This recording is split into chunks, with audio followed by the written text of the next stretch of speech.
Olá, a análise de hoje parte de uma pergunta bem direta, até um pouco provocadora.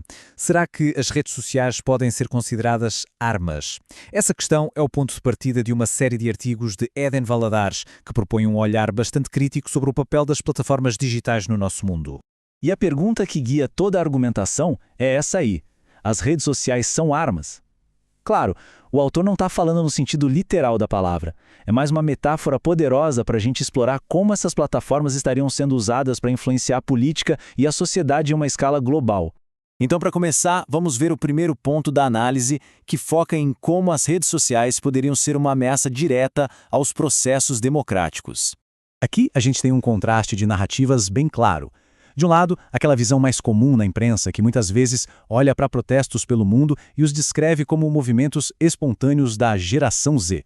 Do outro lado, a visão do autor, que enxerga algo bem diferente. Movimentos que ele chama de semelhantemente extremistas e que, na sua opinião, são concebidos e estimulados pelas redes sociais.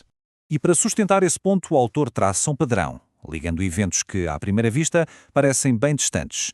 Desde a Primavera Árabe, a situação na Ucrânia, até às eleições de Trump e Bolsonaro, ele argumenta que a mesma dinâmica esteve presente. E para tudo isso, ele dá um nome: guerra híbrida. E o que seria exatamente essa guerra híbrida? Bom, segundo o conceito que os artigos usam, é uma estratégia bem complexa.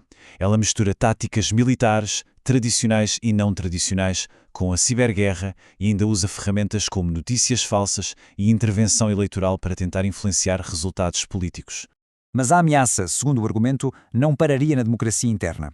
O segundo grande tema que a análise explora é como essas plataformas poderiam ser também uma arma contra a soberania das nações. Essa citação do presidente Lula na cúpula do G20 serve de porta de entrada para um conceito bem importante. A preocupação é que o controle da tecnologia digital por um punhado de potências estrangeiras acabe criando uma nova forma de dependência: o colonialismo digital. O sociólogo Sérgio Amadeu da Silveira, que é citado na fonte, define esse colonialismo digital como o controle da infraestrutura digital de um país por potências de fora, especialmente as gigantes da tecnologia, as Big Techs. Seria uma nova forma de poder e dominação, só que na era digital. Ok, então qual seria o antídoto para esse colonialismo digital? A resposta proposta é o conceito de soberania digital. A ideia na teoria é simples. Um país precisa ter o controle das suas próprias tecnologias e dos seus próprios dados para conseguir garantir sua autonomia e seu futuro. Só que o tamanho do desafio é imenso. Os dados mostram uma disparidade gigante no investimento em inteligência artificial.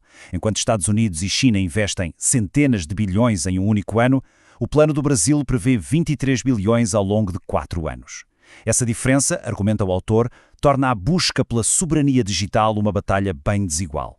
O ponto crucial aqui, portanto, é a concentração de poder.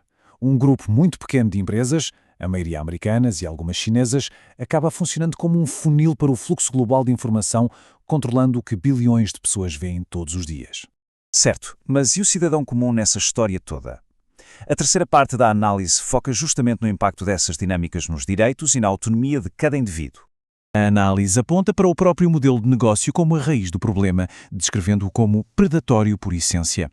A ideia é que nossa intimidade, nossos desejos e medos são rastreados e transformados em dados que permitem criar perfis de comportamento com uma precisão assustadora. O argumento descreve um processo sistemático, quase como uma linha de montagem. Primeiro, os dados mais íntimos são coletados. Depois, são usados para criar perfis detalhados. A partir daí, o indivíduo vira uma mercadoria e a sua capacidade de tomar decisões de forma autónoma fica no mínimo comprometida. E é aqui que tudo se conecta. Os conceitos que a gente viu, a guerra híbrida e o colonialismo digital, não atuam de forma isolada. A sua fusão, na visão do autor, cria uma ameaça complexa que atinge tanto os direitos individuais quanto os direitos coletivos de toda a sociedade. Diante desse cenário, qual seria o caminho? A seção final dos artigos de Eden Valadares é um chamado à ação, delineando as soluções que ele e o seu partido propõem. O caminho proposto é concreto. Defende-se um diálogo amplo, sim, mas com um fim claro: regular as plataformas. Os objetivos seriam proteger a soberania e a integridade das eleições para, nas palavras do autor, desarmar esta bomba-relógio. A solução final passaria pela transparência e pela conquista da soberania tecnológica, com o Brasil liderando esse movimento no sul global. E terminamos com esta pergunta que resume o dilema central apresentado nos artigos. Se de facto os dados são a nova fonte de poder no século XXI, a grande questão que fica no ar é: nas mãos de quem deve estar esse poder? Uma reflexão que vai muito além da tecnologia e toca no centro do que significa ser uma sociedade soberana e uma cidadania livre.